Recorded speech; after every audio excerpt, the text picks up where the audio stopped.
He's one of the most influential names in African politics. Paul Kagame has ruled the small landlocked country of Rwanda for 23 years. The nation of 13 million has come a long way since the civil war and genocide in 1994.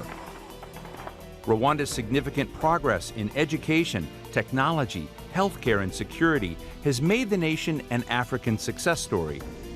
But is living under Kagame's government an African utopia? And as his influence in the region expands, along with the country's geopolitical role, is Rwanda proving to be a disruptive force in the region? Some of the questions we put forward to the president of Rwanda as Paul Kagame talks to Al Jazeera. Paul Kagame, president of Rwanda, thanks so much for talking to Al Jazeera. You're welcome.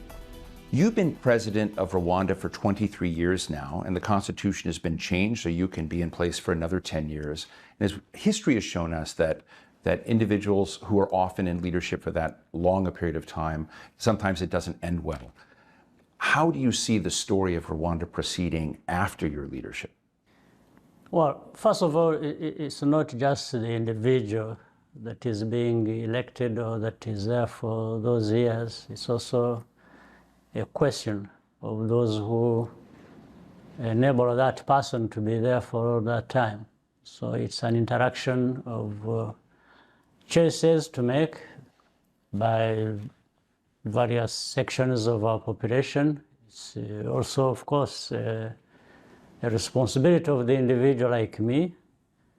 But Rwandans are not just lesser human beings, as one may think when they are making that judgment. I think Rwandans are as able to do things and make decisions as they find fit.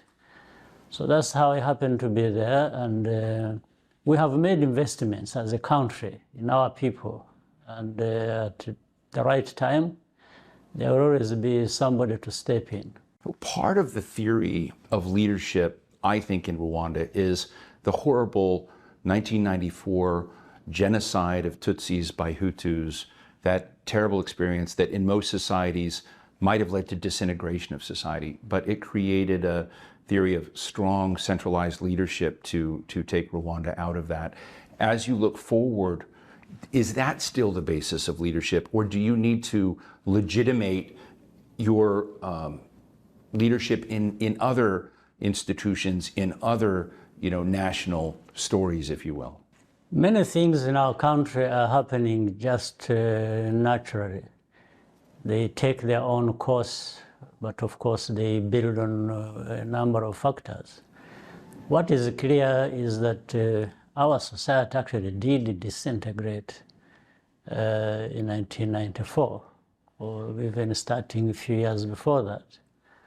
But when you had the genocide, the society almost came to a halt and non-existent.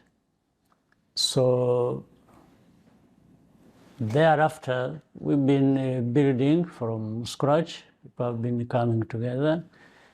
And some of these things are happening out of necessity. When you see the unity of the country that we have been building after that disintegration, if you see the individual roles played across the society, the understanding of everybody's responsibility and having actually ambitions beyond what anyone could have imagined, they come from simply saying, we sank so low, and that's not where we should have been in the first place. But we are human beings, capable as anybody else, and we should do something for ourselves. And in any case, this cannot be addressed by anyone outside of Rwanda. People outside can contribute, but they cannot substitute for Rwandans in addressing our very complex problems. Well, let me ask you, April 2024 is going to be the 30th anniversary of this horrible massacre of people.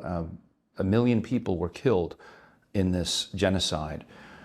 What do you want the future headlines about Rwanda to be beyond that genocide?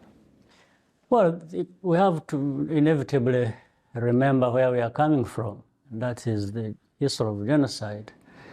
But we also have to focus on our future of a united country, a prosperous country, a country that can live, allow its citizens to live normal lives, as we are beginning to see in Rwanda.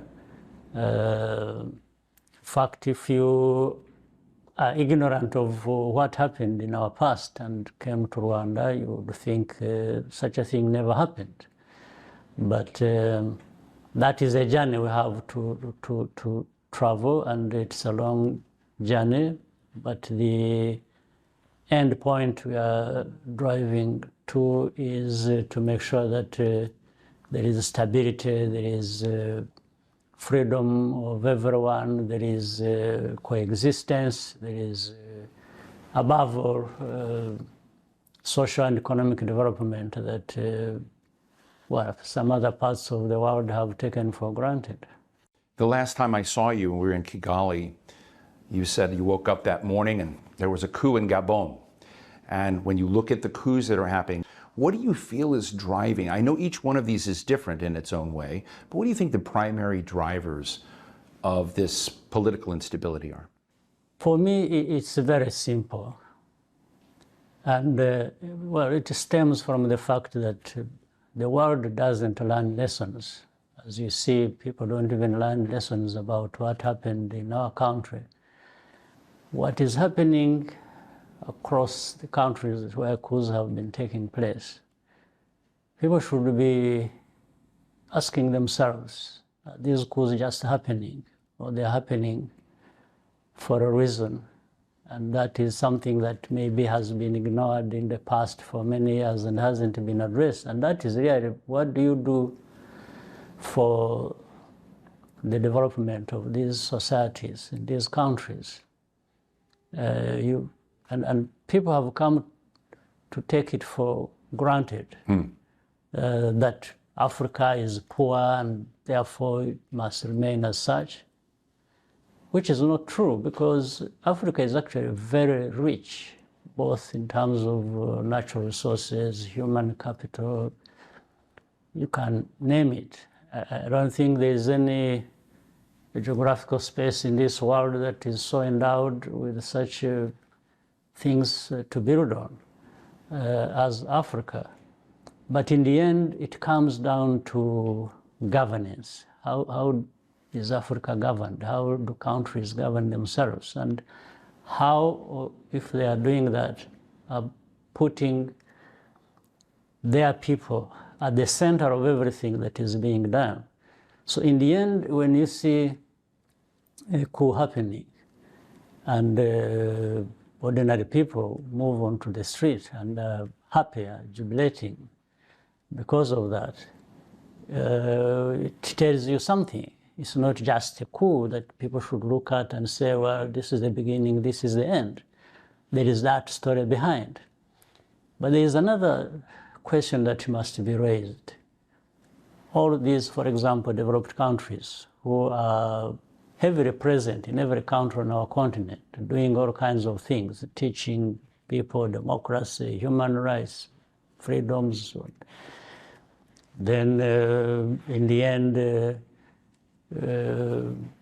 exploiting natural resources of the continent, making a lot of money, whether it is through companies or whatever is taking place. Sometimes countries, are playing their part directly in this exploitation of these natural resources that should have brought wealth to our countries.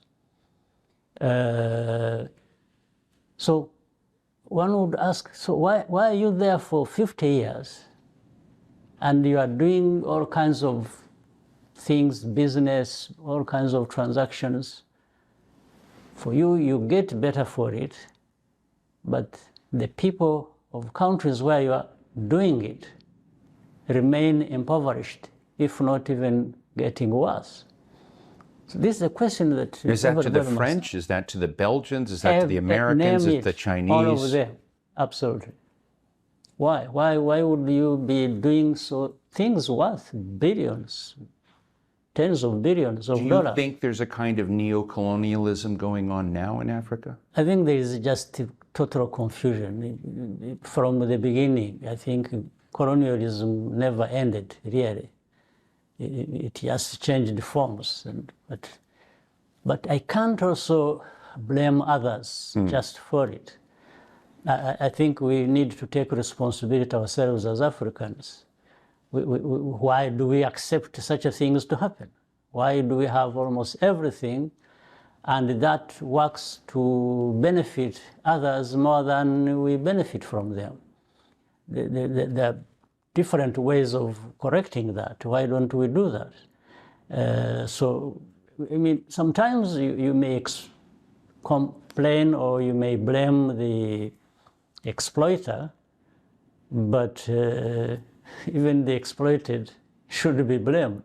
I mean, you've been saying that message for a long time. You were chair of the African Union, and you were talking about picking ourselves, meaning African nations, up by our bootstraps, not being dependent, best in promising practices. Yeah. But when you look at the African Union and you look at its inability to stop some of these coups and to kind of look at this broad challenge of the ongoing relationship with the West and China that's just complicated, why is the African Union not more effective?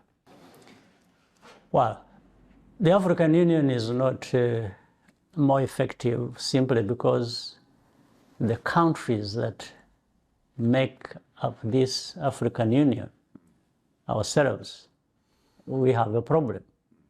African Union becomes a reflection of the country's problems as we see every day in each country. Are other new organizations like ECOWAS making the AU less relevant? Not really, because ECOWAS was supposed to be, is a regional economic entity. So it really doesn't make it irrelevant. It only maybe reflects the problems that go across the continent. Therefore, as we want to reform the African Union, we also need to be thinking of how do we reform these economic communities, because these constitute a smaller number of countries. You may say 7, 10, or doesn't matter the number, adding to 55. Right. It was a simpler way of saying if we reform the regional economic communities and their functioning well, then it makes it easier for the African Union, the central body that governs the continent, to do better. So we just had a G20 meeting in India, and Prime Minister Modi was very proud of bringing the African Union as a member, as a permanent member of the G20. Do you feel that anything changes for Africa? Are you happy about that move, or do you find it, surface noise? It's a big step. The fact that at least there is that acceptance that Africa can be a member of G20, but it doesn't end there. We have to see how Africa itself performs well for itself, but how it works well with the other members of G20. I think this is where the problem lies, and therefore there is a lot of work to do to make sure that we are there in the G20 to contribute, but also to benefit. Because Africa will always have something to offer if only it was conscious of that and figure out how best to offer what we have to in return for what we need from other people. Let me split this in two. I'm just sort of interested, and you and I have talked about this before, about how you see Western influence in Africa. But I also want to know about the Rwanda story. And you participated in the U.S.-Africa Leaders Summit. And America, the United States, other nations in Europe are trying to up their game. They're worried about China's influence. How do you see Western influence now, both in the continent and in your own country? Well, this is the question I think we have partly answered. There is going to be Western influence, or there's going to be some other influence. But it's going to be minus African influence. So meaning... So it's a zero sum. So this is what it looks like, sounds like, because other people have influence, Africa doesn't have influence. So that means Africa is just there to be influenced by, and then, of course, the fights that go on over the continent, for very obviously for what the continent has. I think my take on that is it should challenge us African leaders and Africans generally. We can't permanently stay in this position of a victim. In the end, by the way, when those powers that have influence, whenever they want, they turn Africa into perpetrators.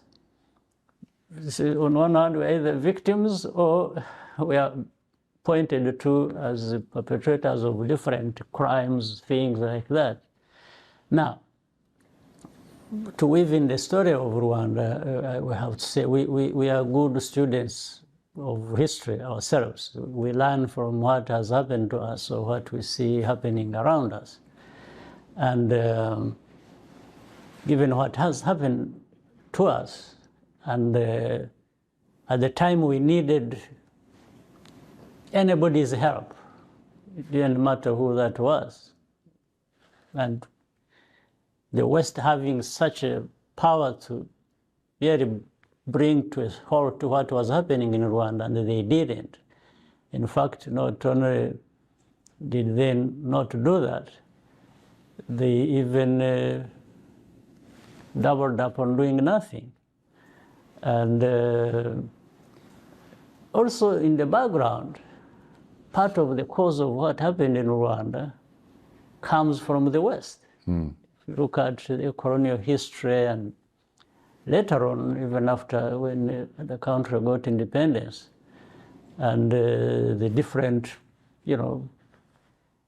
things that happened, irrespective of the presence of the Western influence or countries in Rwanda, tells us the story that, we've got to really do everything for ourselves and improve our lives and be there to, like any other country or people. And in fact, it is the same mirror image that we have in mind for even the whole continent.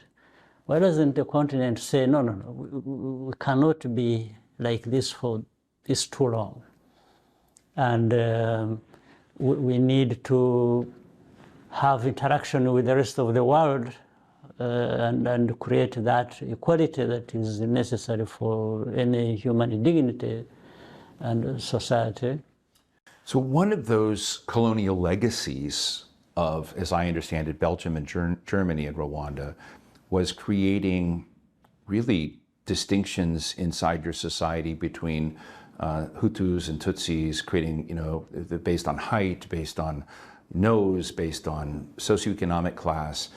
And one of the ongoing challenges in the region, frankly, is ethnic hate, ethnic disdain in the region. And Congo and Uganda's leaders have said Paul Kagame and Rwanda are stirring up this ethnic hate and distinctions. What's your answer to that? And beyond that, what can neutralize and diffuse the kind of ethnic tension and exploitation of it by whomever is doing it? Well, first of all, let me make a correction here. Actually, it is not any president. It's not the president of Uganda or the president of Congo that has accused Paul Kagame or Rwanda for doing anything.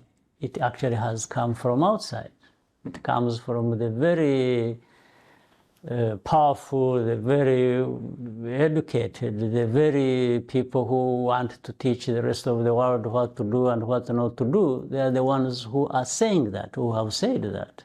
It has not come from the region. But this is why I was saying we can't just blame others for our problems. Maybe that's that's the weakness we can point to. Why should we allow outsiders to plant these ideas of dividing us, and we just take them in and move along with it? We shouldn't be doing that, because if you look at the division in Rwanda or in Congo or the region or country, having issues with another, and then tribes across borders, having problems. It's something we can avoid. It's something we can address ourselves, irrespective of who is fueling it for whatever reason. Because I think I have come to think that maybe some of these powers don't actually want stability for Africa, because maybe when Africa becomes stable, then it develops to a level where they can no longer practice their influence, exercise that. The United Nations has a very unusual and complicated relationship with Rwanda. At a point of great peril, the United Nations withdrew its forces from Rwanda. That's part of the genocide story. But Rwandans are also a very big presence in UN peacekeeping operations and presence around the world, and particularly in Africa, but you've been in Haiti and other places. Is this going well? Do you think the UN peacekeeping operations in the United Nations as an institution is doing a good job? The United Nations is this body that operates along the lines set by the powerful countries that created it. And then all of us got involved, like being members, but have less voice than some others, and that needs to be corrected. So I don't really want to say I'm blaming the UN, because it doesn't add up to anything. When you say you are blaming the UN, I don't know really what one is talking about, because the UN is just those powerful countries that operate within it and give it direction. So lessons learned from Rwanda is, and along which we try to operate by participating in the UN peace support missions. We're trying to prove a point that actually some of these things, like happened in Rwanda, can be stopped, or can be prevented, or can be managed better, even with few resources. Because like the interventions we have made in different parts, we have made interventions in twofold. One under the UN, of course, we get involved in peace support operations, but we have also been involved in bilateral missions where we agree with the countries who have... So you're an optimist. This is a positive message. It is a positive, but up to a point, if people are able to learn lessons. And finally, you have a tradition now and culture with strong women in leadership, and that's part of the Rwanda story. Why do you think that's not as much the story across other African nations, and what might be done to change that?